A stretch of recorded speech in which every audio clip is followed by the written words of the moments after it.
When you think of college life, most people picture dorms and dining halls, all-nighters and exams, and of course, partying, the quintessential college activity. The Boston area, with more than 300,000 college students across dozens of schools, has no shortage of parties to attend. Think Boston University Greek life, Northeastern sports socials, Harvard final clubs. But many would agree that the wildest parties happen at the place you'd least expect, with the nerdiest students and the most suffocatingly difficult academics. The Massachusetts Institute of Technology, MIT. Students there know the only way to survive such an oppressive workload is to embrace the phrase best representing the spirit of the institute. Work hard, play harder. And at MIT, there is one group known to represent this expression better than any other. Say their name around campus, and you'll evoke images of pong tables, packed dance floors, and pounding music. A group that has been partying for almost 60 years straight, and they show no signs of stopping. This is the story of MIT's most notorious living community dedicated to all things wild, calling themselves the Burton Third Bombers.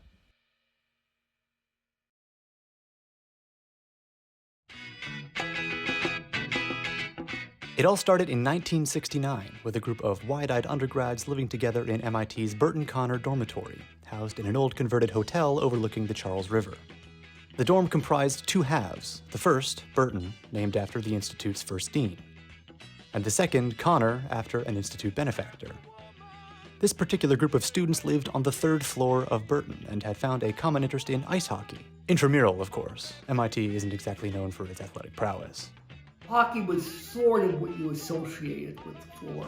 It was just one of those activities that the floor sort of rallied around. The hockey took over, and very much a hockey floor for a long time. And that also helped to make it a cohesive group. And then by the time that had gone on long enough, it had a reputation of being a cohesive group of people, as opposed to the other floors on Burton or Connor. The cohesion of the tradition persists to this day. Every year, members of the floor are given a jersey-style t-shirt, emblazoned with an individualized nickname, usually an inside joke relating to the wearer's known conduct while on floor. There's at least enough of us that really enjoy it, enough that the IM ice hockey team will happen, and there will be bombers who push for it to happen.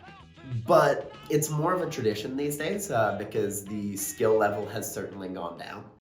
Around Patriots Day 1969 is when the nascent group really started gaining momentum. A few of its members were celebrating their 21st birthdays, and they thought it would be a good idea to have a party, but not the kind you might expect. A couple of guys that were turning 21, and they were the ones that said, we're going to do a bar crawl and then come back for a house party. Yeah, the house party, wrapped around Patriots Day weekend. That's a good time for a major party. This party has become the group's longest-standing tradition and is the one which first gave them their name. And so we figured we'll do the party. And then we came up with the idea of inviting famous people to be the guests of honor. Included on the invite list were such notable figures as President Richard Nixon, California Governor Ronald Reagan, FBI Director J. Edgar Hoover, and New York Governor and future U.S. Vice President Nelson Rockefeller. Perhaps less well known, but the most important invitee was Air Force General Curtis Emerson LeMay, a member of a controversial military school of thought from World War II which sought the use of long-range heavy bomber aircraft in the Pacific. LeMay himself was referred to as the Mad Bomber by some of his more critical contemporaries. It is from here that the residents of Burton Third decided to take their name. Outrageous, controversial, with a do stuff now, ask questions later kind of attitude. So his politics weren't exactly our style, but we said, he's the quintessential bomber. Let's make him the guest of honor at our party. And so we invited him and then said, well, let's invite everybody else. Joel and company never expected any of the invitees to actually show up for the party. And of course, none of them did. But that ultimately didn't matter because it wasn't attendance by notable figures they were after. It was their rejection letters. And the thinking is that we would get the rejection letters, use them as decorations for the party. And then the results came in and they were hysterical, because some of them were just perfunctory. President Nixon says he can't make it, thanks you very much, okay, that kind of thing. And then some, like George Wallace, had a whole paragraph. I'm so sorry I can't make it. Please tell everybody I wish them a great time. And we got all these rejection letters and we did post them, and I have them to this day. The tradition of inviting famous people wasn't maintained beyond the inaugural event, and ultimately LeMay never did show up. But the name stuck, embedding them forever in history as the Burton Third Bombers. The resulting initials, BTB, also conveniently coincided with a somewhat apocryphal acronym used at the time, which according to a 1968 college undergraduate slang study stands for the less than polite expression of contempt, bite the bag. And the party has persisted through history as the Bombers' primary claim to fame.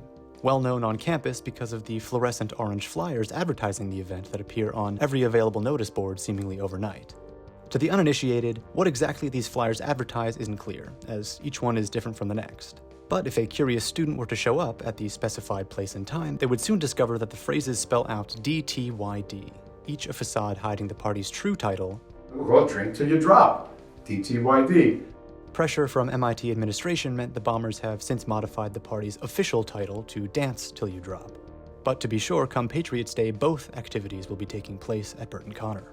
DTYD was once described as MIT's great oasis in the middle of the academic year. And for many, the Bombers represent exactly this, a wellspring of fun and energy that acts as a respite from the rest of life at the Institute, where everyone takes everything so seriously. This isn't to say that the Bombers don't participate in the rest of MIT culture. The things they do on the academic and extracurricular side of the aisle are just as impressive as the things anyone else does at the Institute. Consider it a highly optimized work-life balance that happens to skew more towards the extreme ends of the distribution. The Bombers have also been known to play some pretty unusual pranks through the years, some of which were taken a little more seriously than intended.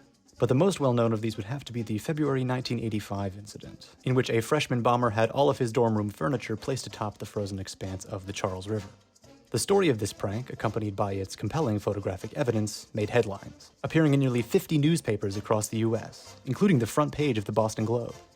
Other bomber pranks were less publicized, but often just as bizarre. There was the hack where we took Rick Heights at 850 and brought it into the Burton lobby. It was parked out on the Memorial Drive, and we just got a bunch of guys and just bodily carried that car in. In order to get it through the doors, they had to turn it sideways, but it ended up in the lobby opposite the reception desk. The unwanted displacement of fellow bombers' belongings in a way helps reinforce how close-knit the group is. Ted Larkin, the victim of the Charles River prank, was one of the biggest proponents of getting the media to write the story. And Rick found the incident with his car pretty funny, and was happy to help when the time came to move it back outside. Another curious bomber tradition includes a particular affiliation with the number 3. Anytime the digit is used in conversation, it must be replaced with the word third. So, for example, counting the floors of the dormitory goes like this: lobby, 1, 2, third, 4, and 5. This applies to any and all spoken or written instances of the digit, including phone numbers, measurements, dates, and course ID numbers. Forgetting to do so in the presence of another bomber results in an appropriate amount of derision and mockery. All of this combined, the parties, the pranks, the camaraderie, and the shared experience are what help make the Bombers what they are. Groups like these have a kind of momentum, where once the history is built up and rolling, it's difficult to stop. There is a certain inertia to tradition. I think it's certainly possible things could continue as they are. At the end of the day, we care about being bombers, and especially like seeing how DTYD this year was with all the alumni here, it was like we really do care about preserving that history that we have. Since their unofficial founding in the late 60s, the group has survived 2 additional exiles due to renovation, 7 institute presidents, hundreds of alumni, and even made it through the remote years of COVID with flying colors. Unless there's something that disconnects all of us for 4 years, I don't think there's a way that bomber culture would stop. Save for a catastrophe preventing students from walking on campus for years at a time, the Bombers will always have a foothold in MIT culture. So how did the decades-long tradition of DTYD form in the first place? And how did a group like the Bombers come into being and stay that way? Why not any of the other 8 floors of Burton Connor, or any other MIT campus living group for that matter? The answer wasn't some preordained directive, it wasn't the location, it wasn't the parties, and it certainly wasn't the color scheme. The answer, as it turns out, was simple. It's the people. People. Some people shared an idea and they made it into a reality. You know, it's a little bit of a self-fulfilling thing where if you get people who are willing to try and make a community, the community pulls more people back into it, and then the people are willing to do more effort to make it a great place. For the Bombers, it's just as simple as people wanting to have fun and wanting other people to have fun with them. Maybe the Bombers aren't quite your cup of tea. Maybe they're too loud or too bold or too different for your liking. That's okay. It just means the right idea for you is somewhere else. All you have to do is find it. And if you can't find the community you want, create it. Create it with the people you care about, people you can trust and confide in, and most importantly, have fun with, partying or otherwise. Create something you'd want to return to 50 years later because of the people you met, the experiences you had together, and the stories you want to share. Create a legacy. Just remember that if you work hard to try to build a strong community, to succeed, make sure you play even harder.